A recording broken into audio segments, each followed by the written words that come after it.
और क्या ये बात मुख्यमंत्री पहले से मान चुके थे? क्योंकि हमने अक्सर बयानों में भी देखा था जब वो आरजेडी के साथ थे तो हमेशा तेजस्वी यादव को आगे करते थे और कहते कि अब तो यही लोग हैं जो आगे देखेंगे। तो क्या ये वही समय है? नहीं, निश्चित रूप से शिप्रा, देखिए, मुख्यमंत्री ने तो 2020 के विधानसभा चुनाव में ही कह दिया था कि ये मेरा आखिरी विधानसभा चुनाव है। लेकिन राजनीति ने चूंकि बिहार में ऐसी करवट बदली कि 2025 के विधानसभा चुनाव में भी नारा लगा 2025 से 30 फिर से नीतीश। मैं कम से कम देखिए 5 कारण देखता हूं यदि नीतीश कुमार जी राज्यसभा जा रहे हैं तो। 5 कारण में क्या देखता हूं? पहला तो सबसे बड़ा कारण यह है कि चाहे एनडीए के पास पूरा मैंडेट है, नीतीश कुमार की एनडीए के अंदर स्थिति भी मजबूत है, उनकी पार्टी की भी अच्छी सीटें आई हैं, इसके बावजूद उनके स्वास्थ्य को लेकर गंभीर सवाल लगातार उठते रहे। तो लोगों के मन में भी, आम जनता के मन में भी ये संदेश जाता है कि मुख्यमंत्री जी पूरी तरह से स्वस्थ नहीं है, तो फिर राज्य का कामकाज कैसे सुचारू रूप से चलेगा। तो पहली चिंता तो एनडीए के मन में ये रही होगी, जो इसका कारण मुझे लगता है। दूसरा, मुझे लगता है कि वो खुद भी, नीतीश कुमार जी चाहते थे कि मैं हर सदन में काम कर चुका हूं, राज्यसभा में मैं काम नहीं किया हूं कभी भी। उन्होंने एक बार कहा भी था कि मैं एक बार राज्यसभा में भी काम करना चाहता हूं। तो इसका मतलब है कि नीतीश कुमार जी की भी ये इच्छा थी कि एक बार वो राज्यसभा में जाए। तीसरा कारण जो संजय जी ने बताया वो भी मुझे लगता है कि नीतीश कुमार जी को पिछले 20 साल में जितना करना था वो कर चुके, मतलब ये उनका मैक्सिमम था। अब उनके पास नया कुछ बेहतर करने के लिए बचा नहीं था। तो नीतीश कुमार जी की संभावनाएं एक मुख्यमंत्री के रूप में लगभग जो है समाप्त हो चुकी थी। तो अब एक नई संभावना को, बिहार में एक नई उम्मीद को आगे बढ़ाने के लिए नए चेहरे की तलाश करने की आवश्यकता है। तो ये तीसरा कारण मुझे दिखाई देता है। चौथा कारण मुझे ये लगता है शिप्रा कि देखो, भाजपा भी चाहती है, लगातार 20 साल से सेक्रीफाइस कर रही है, आधी सत्ता के सहारे भाजपा जो है लगातार नीतीश कुमार के पीछे खड़ी रही है। और भाजपा पिछले 2 विधानसभा चुनाव से लगातार जो है एनडीए में नीतीश कुमार की पार्टी से बेहतर प्रदर्शन उसने किया है। तो उसके मन में भी ये महत्वाकांक्षा तो देखिए है ही कि हमारा मुख्यमंत्री होना चाहिए। और नीतीश कुमार भी चूंकि गठबंधन पॉलिटिक्स में एडजस्ट करने वाले नेता है, लंबे समय से एनडीए के वो साथी रहे हैं, तो कहीं ना कहीं उनकी भी अंतरात्मा, उनका भी मन इस बात को समझता होगा कि भाजपा कब तक सैक्रिफाइस करेगी, हमको भी जो है फेयर होकर भाजपा के लिए रास्ता छोड़ना चाहिए। तो भाजपा भी अपना मुख्यमंत्री चाहती है और चाहती होगी, इसके कारण से नीतीश कुमार जी हटने के लिए तैयार हुए होंगे। चौथा और पांचवी वजह मुझे एक और बड़ी लगती है कि जब तक नीतीश कुमार जी मुख्यमंत्री की कुर्सी खाली नहीं करेंगे तब तक निशांत कुमार के लिए राजनीति का रास्ता खोलना आसान नहीं होगा। क्योंकि नीतीश कुमार ने खुद ही जो है एक ट्रेंड, एक पैमाना, एक आदर्श, एक मापदंड जो है सेट कर रखा है कि भाई जब तक हम राजनीति में है तब तक हमारा बेटा राजनीति में नहीं आएगा। वो कर्पूरी ठाकुर वाला जो आदर्श था कि कर्पूरी ठाकुर के बाद रामनाथ ठाकुर आए, तो उस आदर्श को लेकर यदि नीतीश कुमार चल रहे तो उनको कुर्सी जो है मुख्यमंत्री की खाली करनी पड़ेगी। लेकिन इसमें अभी यह सवाल रहेगा कि यदि वो राज्यसभा जाते हैं तो निशांत के लिए जगह किस तरह से बनेगी, क्योंकि राजनीति से ये संन्यास तो उनका नहीं है। भले मुख्यमंत्री की कुर्सी वो छोड़ रहे हैं लेकिन राजनीति से ये उनका पूर्ण संन्यास नहीं है। तो निशांत के लिए कैसे जगह बनाई जाएगी? क्या निशांत नीतीश कुमार के राजनीति में सक्रिय रहते हुए रिटायरमेंट से पहले ही एंटर कर जाएंगे? ये एक सवाल रहेगा मेरे सामने। दूसरा सवाल ये होगा कि यदि वो राज्यसभा जाएंगे तो क्या निशांत कुमार को एमएलसी बनाकर राज्य के अंदर कोई जिम्मेदारी दी जाएगी या अभी उनको केवल जेडीयू के संगठन का दायित्व दिया जाएगा? तो ये नीतीश कुमार जी की क्या योजना है, इन सारी चीजों पर निर्भर करेगी। लेकिन शिप्रा, ये मोटे तौर पर मैं 5 वजह जो मैंने आपको बताई, मैं वही देख रहा हूं इस शिफ्ट के पीछे। जी संजय जी, अभी हमारे साथ एक और मेहमान जुड़े हुए हैं, उनका भी मैं रुक कर लेती हूं। वरिष्ठ पत्रकार सर, आप मुझे बताइएगा कि अभी जो निशांत कुमार को लेकर अब बातचीत चल रही है, अरुण पांडे जी हमारे साथ जुड़े हुए हैं, बहुत बहुत स्वागत है सर आपका। अरुण जी, अभी जो ये चर्चा चल रही है और अब तो कंफर्म खबर ये भी है कि निशांत कुमार कल ही जेडीयू ज्वाइन कर सकते हैं, तो मतलब अब सीएम नीतीश कुमार राज्यसभा जा रहे हैं और बिहार में अब निशांत कुमार को सक्रिय राजनीति में लाया गया है। तो क्या ये पहले से स्ट्रैटेजी तय थी? क्योंकि टाइमिंग भी कुछ वैसी ही दिख रही थी, बयान भी जो सामने आए जेडीयू के नेताओं के हाल में काफी ज्यादा आने लग गए। नहीं, अभी तक तो जो बयान आ रहा था कि निशांत को लॉन्च करना है, तो कल उनकी लॉन्चिंग हो रही है, जिसके लिए 1 साल से उनके लिए लॉन्चिंग पैड परिवार से लेकर पार्टी में ये बात हो रही थी कि उनको राजनीति में आना चाहिए, जरूरत है। और फिर सबसे बड़ा सवाल था जदयू के भविष्य को लेकर कि आखिर नीतीश कुमार के बाद कोई कौन संभालेगा जदयू, उसका भविष्य क्या है। तो हो रहा था कि भाई जो बिहार की सामाजिक बनावट है राजनीति में, उसमें नीतीश कुमार की पार्टी को संभालने के लिए उनके बेटा के अलावा कोई उपयुक्त और कोई नेता नहीं है। तो वो ललन सिंह, संजय झा, विजय चौधरी, अशोक चौधरी जो पार्टी के पदधारक हो सकते हैं, लेकिन पार्टी की जो पतवार है, नाव चलाने वाला कोई है तो वो कोई भरोसा करेगा जैसे यहाँ लव कुश की राजनीति है, सब कुछ देख करके।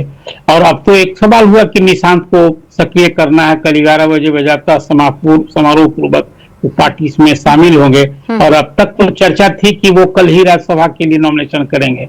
अब एक नई चर्चा आ गई कि नहीं, खुद नीतीश कुमार ही राज्यसभा के लिए नॉमिनेशन करेंगे। ये खुद एक सवाल है। अभी नीतीश कुमार पार्टी के अध्यक्ष हैं, न तो उन्होंने निशांत के बारे में कहा और न खुद के बारे में कहा है। जिस किसी सूत्र के भरोसे ये बात की जा रही है, अभी कोई नीतीश कुमार के तरफ से आधिकारिक घोषणा नहीं की गई है कि कल राज्यसभा का नॉमिनेशन करने जा रहे हैं। और नॉमिनेशन के साथ 20 साल का जो उनका सफर, 23 साल का ही 2003 में ये पार्टी बनाई थी और उसके बाद जब से वो भाजपा के साथ आए, 20 के बाद जो उनकी सफर है वो खुद अब समाप्त करने जा रहे हैं। ये तो इसका एग्जिट प्लान ही खुद तय करना होगा।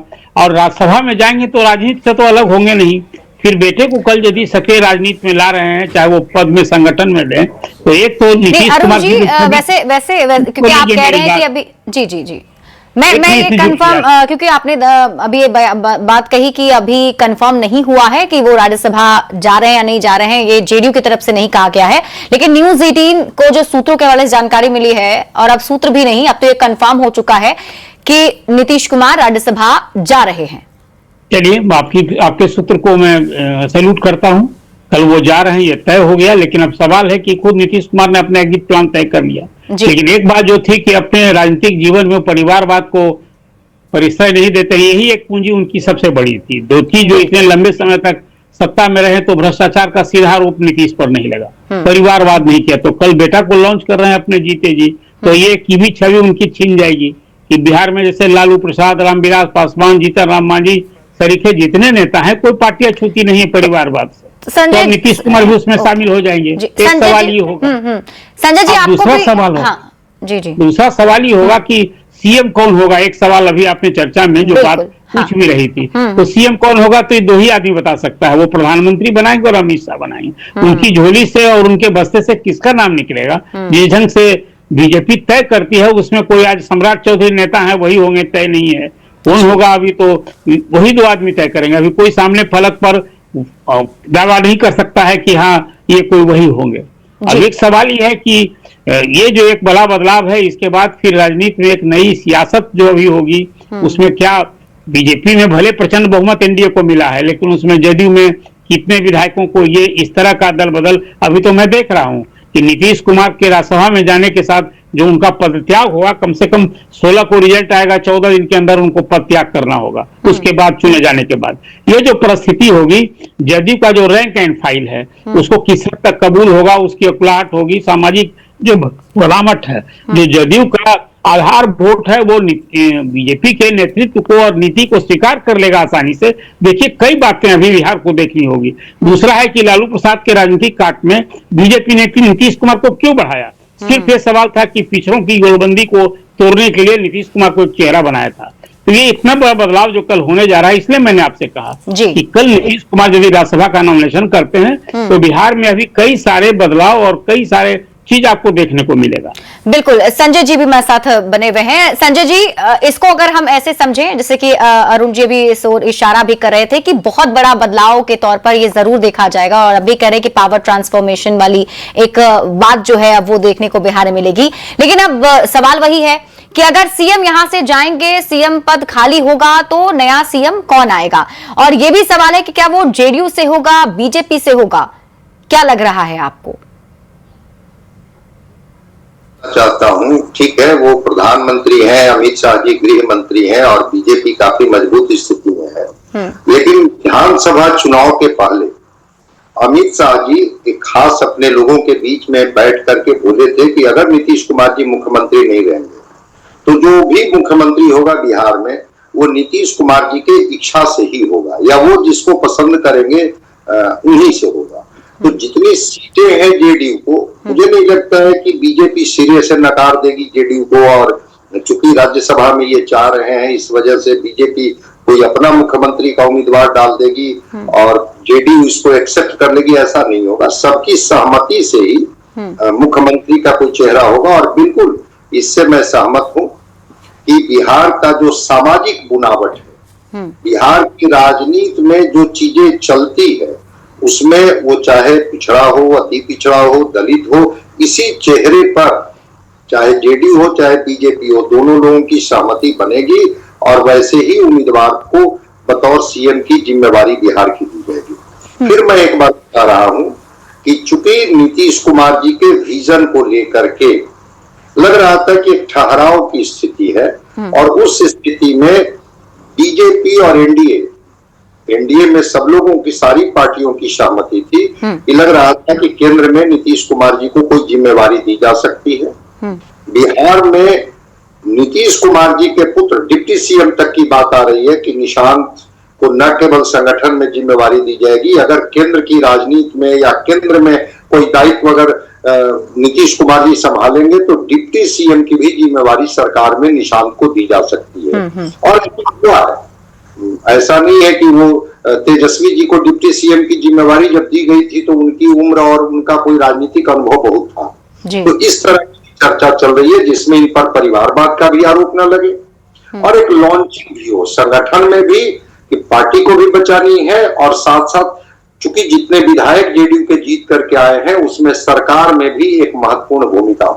तो कौन सीएम होंगे उसमें बीजेपी से कौन कौन नाम चल रहे हैं, जेडीयू में भी बात चल रही है। ये यहां तक की चर्चा थी कि ठीक है नीतीश कुमार जी नहीं तो नीतीश कुमार जी ही कोई नाम सुझाएंगे कि इनको जिम्मेदारी दिया जाए, और उस सुझाव पर भी एनडीए गंभीरता से विचार कर रही है। तो क्या कोई सुझाव जेडीयू के तरफ से दिया गया या बीजेपी ने कोई नाम तय कर रखा है, या जो इनके गठबंधन के साथी हैं उनके बीच में कोई बैठक होगी और तब कोई नाम तय होगा कि चलिए मुख्यमंत्री की जिम्मेवारी इनको दी जाती है। हाँ। हम समझते हैं कि अभी ये चीजें कुछ तय नहीं हो पाई है। बात जरूर है कि उनका सामाजिक जो सरोकार है और सामाजिक जो पृष्ठभूमि है इसका ध्यान रखा जाएगा नीतीश कुमार जी के रिप्लेसमेंट के तौर पर। ठीक है। अभिरंजन जी, ये कहा जा रहा है कि बीजेपी से कोई मुख्यमंत्री हो सकता है और निशांत कुमार को डिप्टी सीएम बनाया जा सकता है, ऐसी संभावना है। तो क्या ये माना जाए कि बिहार में पहली बार बीजेपी का कोई मुख्यमंत्री होगा? इनफैक्ट चर्चा तो ये भी है कि कोई महिला मुख्यमंत्री हो सकती हैं। देखिए शिप्रा जी, एक बात तो तय है कि यदि ये ट्रांजिशन हो रहा है और यदि इस ट्रांजिशन में भी बीजेपी अपना मुख्यमंत्री नहीं बनाती है तो ये बीजेपी के लिए डिजास्टर होगा और बीजेपी के कार्यकर्ताओं में, समर्थकों में जो निराशा का वातावरण फैलेगा उसको केंद्र के लोग समझ रहे हैं। तो मुझे ऐसा लगता है, मेरा जो अपना सिक्स सेंस कह रहा है वो ये कह रहा है कि बीजेपी इस ट्रांजिशन के लिए इसीलिए तैयार है और इसीलिए इतनी शीघ्रता से 25 से 30 फिर से नीतीश का नारा बीच में ही 26 में ही नीतीश को हटाकर यदि कोई बड़ा वो गेम करने जा रही है तो अपने मुख्यमंत्री के लिए ही करने जा रही होगी, जहां तक मैं समझता हूं। जेडीयू का दूसरा नेता को मुख्यमंत्री बनाने के लिए बीजेपी इतना बड़ा मूव तो लेने के लिए तैयार होगी नहीं, जहां तक मैं समझता हूं। तो मेरा तो देखो सिक्स सेंस और मेरी जो राजनीतिक बुद्धि और समझ है उसके हिसाब से तो यदि नीतीश कुमार जी राज्यसभा जा रहे हैं मुख्यमंत्री की कुर्सी छोड़कर तो मुख्यमंत्री बीजेपी का ही होना चाहिए। अब यह है कि बीजेपी की का जो मुख्यमंत्री होगा वो महिला होगी, अति पिछड़ा होगा, क्या होगा, मेरा तो मुझे तो ये लगता है कि वो यादव भी हो सकता है, क्योंकि बिहार में सबसे बड़ी चुनौती जो है बीजेपी के सामने यादव वोट बैंक है, जो पिछले 20 साल में सबको उन्होंने तोड़ा, यादव नहीं टूटा।